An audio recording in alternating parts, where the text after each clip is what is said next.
ukwiye gutahura uri kurangukira no munsi yuko uri umugeni wa Kristo, kandi umugeni wa Kristo arafise ukuntu akwiye kubaho. Ntacyo bitwaye ibyo uri kuracamwo, ntiwibagire kuri umugeni wa Kristo. Biritubwiye yuko hari inkumi z'ibijuju n'inkumi z'abanyabwenge. Inkumi z'ibijuju ntizari zarabitse amavuta, amatara yawo n'ivyo yari karaka, nkuko wewe uno munsi ashobora kuvuga ngo urakijijwe. Bariko barabona, hari ivyambo bariko barabona, mbega nubwo turiko turakubona hari amavuta washize ku ruhande. Wowe uri kurangukira uno munsi ntukwiye kuba ikigugu, ukwiye kuba umunyabwenge, ukwiye kwifata nk'umuntu arindiriye umugeni, umuntu arindiriye umwami wiwe. Mbega wewe uri kurangukira uno munsi urafise mpwemu yera, kuko itara rigaragaza mpwemu yera. Igihe burindiriye Kristo muri gihe ataraza, hari ubuzima ukwiye kuba murimwo, ubuzima bwo gusenga, ubuzima bwo kuzuzwa mpwemu yera, ubuzima bwo gusoma Bibiliya. Mbega wewe uri umunyabwenge canke uri kijuju?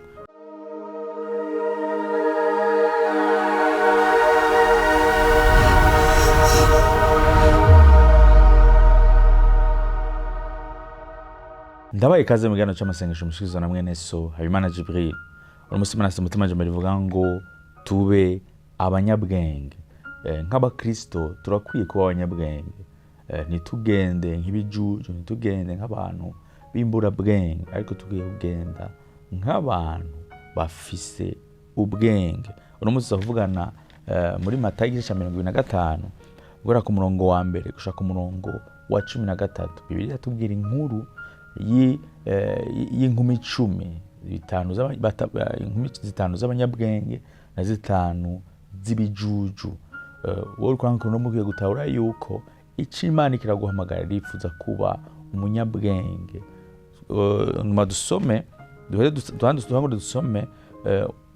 muri Matayo 25 duhere ku murongo wa mbere. Ijambo ry'Imana riratubwira ngo ico gihe ubwami bwo mwijuru buzoba busa n'inkumi 10 zajanye amatara yazo zija gusanganira umukwe. Batanu muri bo bari ibijuju, abandi batanu bari abanyabwenge. Kuko vya bijuju mu kujana amatara yavyo bitajanye n'amavuta, ariko abanyabwenge bo bajanye n'amavuta mu macupa yabo hamwe n'amatara yabo. Murongo wa 5, umukwe agitebaganye bose barahunyiza, barasinzira. Mu gicugu humvikana urwamo ngo nguyu umukwe nimusohoke mumusanganire. Buno za nkumi zose zirazanzamuka zitunganya amatara yazo. Vya bijuju bibwira abanyabwenge bati nimuduhe se ku mavuta yanyu, kuko amatara yacu ariko arazima. Ariko b'abanyabwenge barabishura bati kumbure ntiyodukwira twese. Ivyiza nimuje kubadandaza mwigurire.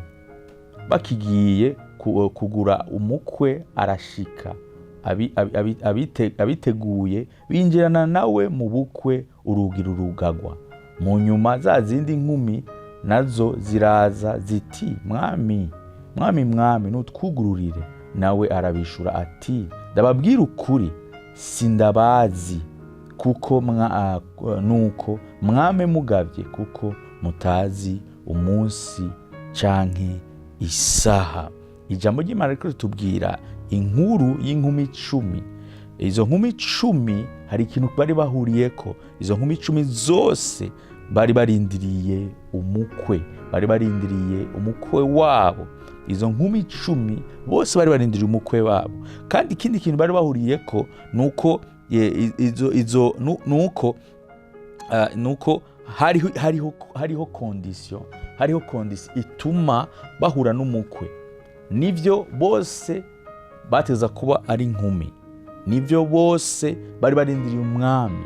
Mugabo hariho condition yategezwa kubiriho canke ari iriho kugira ngo hariho ikintu cyasaba, ari byasabwa kugira ngo bategerezwe kubona uwo mukwe. Nuko izo nkumi zose 10 zategezwa kugira amatara, kandi zategerezwa kugira amavuta.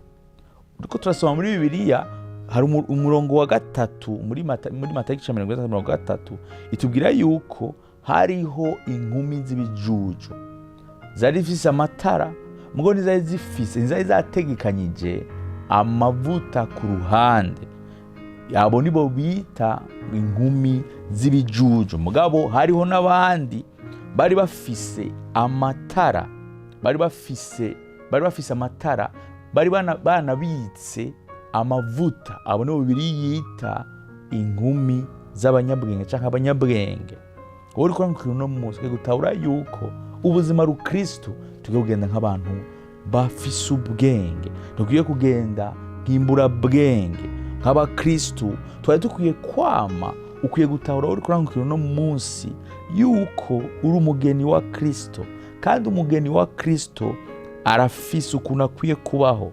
Ntaco bitwaye ivyo uri kuracamwo, ntiwibagire kuri umugeni wa Kristo. Nivyo ndiko ndakubwira uri kurankurikira uno munsi. Ivyo uri kuracamwo sinavyo nzi, mugabo ntaco bitwaye ivyo uri kuracamwo. Ikintu ukwiye kwibuka yuko uri umugeni wa Kristo. Izi nkumi 10 zose zari zirindiriye inkumi, nk'uko nje na wewe abambe zari zirindiriye umukwe, nk'uko nje na wewe turindiriye umukwe wacu ariwe Kristo Yesu. Turindiriye Kristo ukuza kwiwe. Mbega wewe nanje tumurindiriye gute? Mbega turi inkumi z'abanyabwenge canke turi inkumi z'ibijuju? Biritubwiye yuko hari inkumi z'ibijuju n'inkumi z'abanyabwenge. Inkumi z'ibijuju ntizari zarabitse amavuta, amatara yabo nivyo yari karaka. Nkuko wewe uno munsi ashobora kuvuga ngo urakijijwe, bariko barabona, hari ivyambo bariko barabona. Mbega nubwo turiko turakubona hari amavuta washize ku ruhande. Wewe uriko urankurikira uno munsi ntukwiye kuba ikigugu, ntukwiye kuba ukwiye kuba umunyabwenge, ukwiye kuba umunyabwenge, ukwiye kwifata nk'umuntu arindiriye umugeni, umuntu arindiriye umwami wiwe. Abikorintho igice ca 2 umurongo Abikorintho ba 2 igice ca 11 umurongo wa 2 bivuga ngo mbafuhira ifuhe ry'ubw'Imana, kuko nabahaye umugabo umwe niwe Kristo, ngo ndabamushingire mumeze nk'inkumi itunganye. Niko ndavuga yuko twega abakristo, twega abizeye Kristo n'ubwiza mu bwonko bwacu turafise uwo turindiriye. Paulo yakandikira Abikorintho yuko abafuhira ifuhe ry'Imana, kuko ngo yabagabiye umugabo umwe, uwo mugabo nawe ari Kristo Yesu. Wowe uriko urankurikira uno munsi ukwiye kurindira Kristo umurindiranye igishika. Hari ubuzima ukwiye kugendera kubufise. Nivyo ibi birivuga, bari bafise amatara kandi bari bafise amavuta. Mbega wewe uriko urankurikira uno munsi urafise mpwemu yera? Kuko itara rigaragaza mpwemu yera. Igihe burindiriye Kristo muri gihe ataraza, hari ubuzima ukwiye kwa murimwo, ubuzima bwo gusenga, ubuzima bwo kuzuzwa mpwemu yera, ubuzima bwo gusoma Bibiliya. Mbega wewe uri umunyabwenge canke uri kijuju? Imana ntikira guhamagarira kuba ikijuju, Imana ikira guhamagarira kuba umunyabwenge. Reka Bibiliya ivuga ngo barungurwa na mwemu nibo bana b'Imana. Mbega ubuzima bwawe buriko burongorwa na mwemu, cyangwa ubuzima bwawe buriko burongorwa nk'uko ugomba, cyangwa ubuzima bwawe buriko burongorwa nk'uko isi kiragutwara? Bibiliya itubwira ngo ntibyishushanya n'ivyihige, abamara muhinduke gose. Imana ashaka ko duhinduka, mugo ntizohinduka ku bwacu twenyene, tuzohinduka igihe twemeye guhindurwa n'Imana. Mwemu w'Imana igihe tumwemere, tumurekuriye ngo adurongore, ngo atujane. Yesu niwe yavuze ngo igihe mwemu azoza ngo azobibutsa amajambo yanje, azobarongora. Rero mu buzima bwawe urakwiye kwama iminsi yose witeza Imana.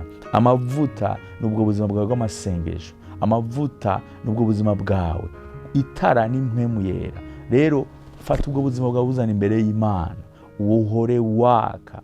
Ntiwemere ko ubuzima bwawe buzima, ntiwemere ko ukwizera kwawe guhera, ntiwemere ko utakaza ukwizera kwawe.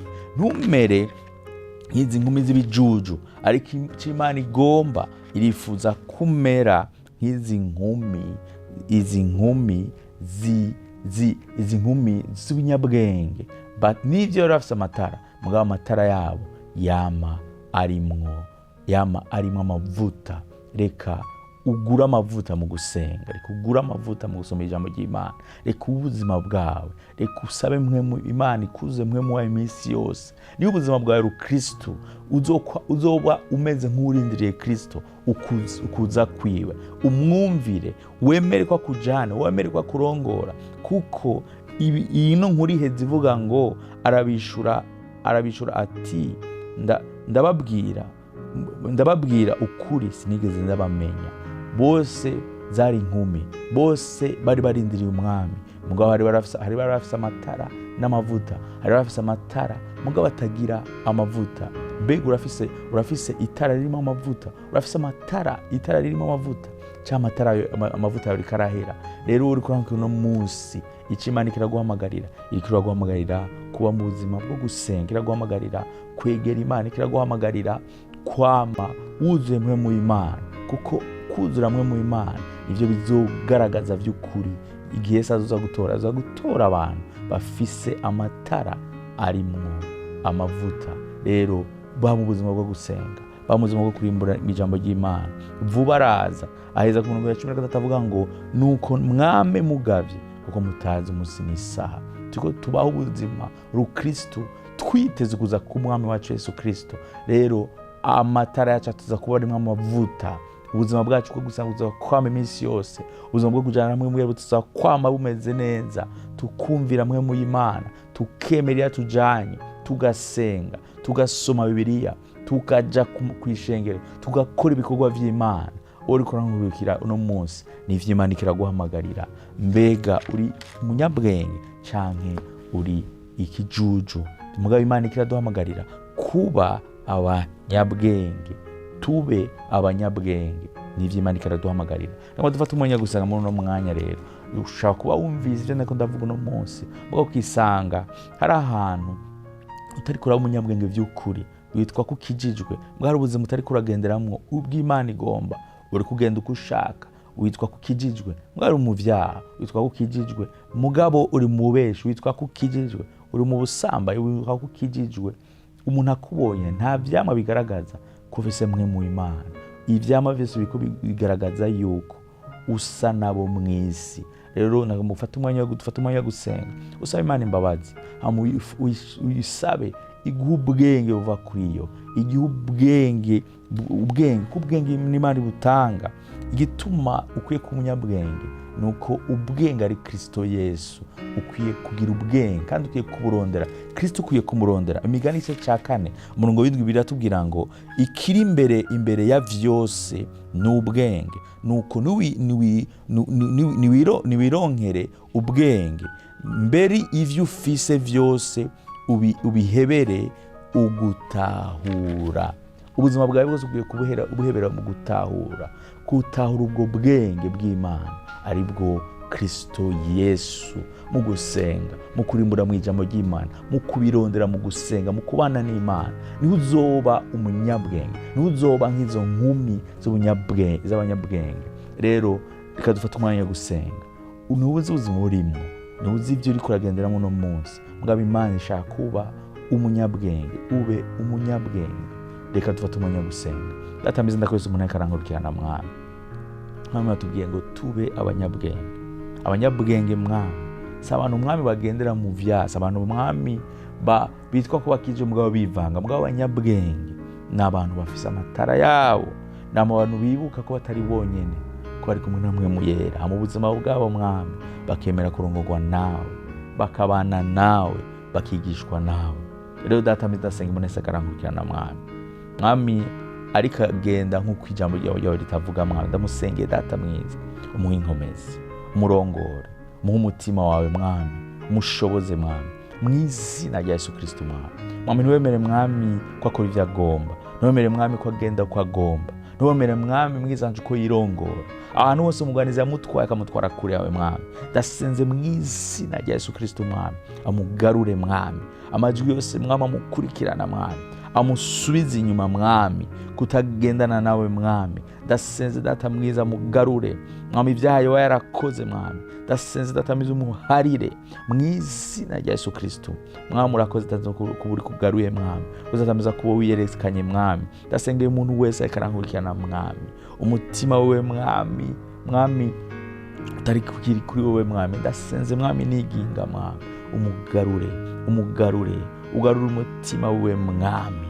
Mwami waravuze ko ibyaha byacu naho byotukura mwami, mwami vyoba mwami bibi vya nyuma mwami, mwami ko vyeza bikamera nka shekeri mwami. Ndasenze data mwiza umugendere n'umuntu mwami umwezesha amaraso yawe data mwiza, umugarure mwami, umugarure mu rukundo rwawe, umushire mwami mu mugabane mwami w'abagororotsi bawe, mu mugabane mwami w'abanyabwenge bawe mwami.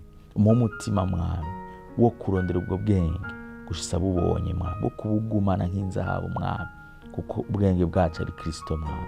Urakoze data mwiza kumugendere data. Ndasenge n'abantu bose bakarangukirana mwami, bari mu bibazo mwami, bari mu madeni mwami, batariko baratari ibyo barimo mwami. Mwami ndabasenge mu izina rya Yesu Kristo mwami, ubacira inzira mwami atari inzira mwami, ubugurira imiryango mwami, ubaye kukumenya mwami, ubaye mwami kugendana nawe mwami, mu izina rya Yesu Kristo data. Ndasenge n'abantu bakorankurikirana mwami bafite ibibazo by'ingwara data. Ijambo ryawe riravuga mwami kubishago yawe twakiza ingwara data. Ndasenge umuntu akarankurikirana mwami agwaye ingwara mwami, ntacyo bitwaye ingwara agwaye igihe ayimaranye mwami. Ndasenze mu izina rya Yesu Kristo yakira gukira. Ndasenge umuntu mwami afise ibintu bimeze nk'ibivyimba mwami ku mubiri mwami. Ndasenze data mwiza yakira gukira mu izina rya Yesu Kristo. Ahari ubabare bwose ndasenze mwami buhagarare mu izina rya Yesu Kristo. Ubabara amaso, ubabara umutwe, ubabara umugongo, ufise amaguru amujya, ufise amaguru mwami ariko ibikomere, yakira gukira mu izina rya Yesu Kristo. Kuzatameza kubugendereye, kuzatameza kubukijije, kuzatameza kungiye kumva intahe kuri Imana igira neza, kuri Imana y'umwizigirwa. Mwami urakoze data, ndabise ndabizera mu izina rya Yesu Kristo. Amen, amen, amen. Ndize ko ino jambo ryakubereye ijambo ryiza yuko tube abanyabwenge.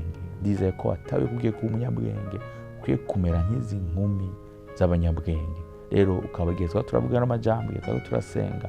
Hari icyo Imana yakoze mu buzima bwawe, udushingira intahe, utubwire ivyo Imana ikirakora. Turabizi neza ko hari icyo Imana yakoze, hari icyo Imana ihora ikora.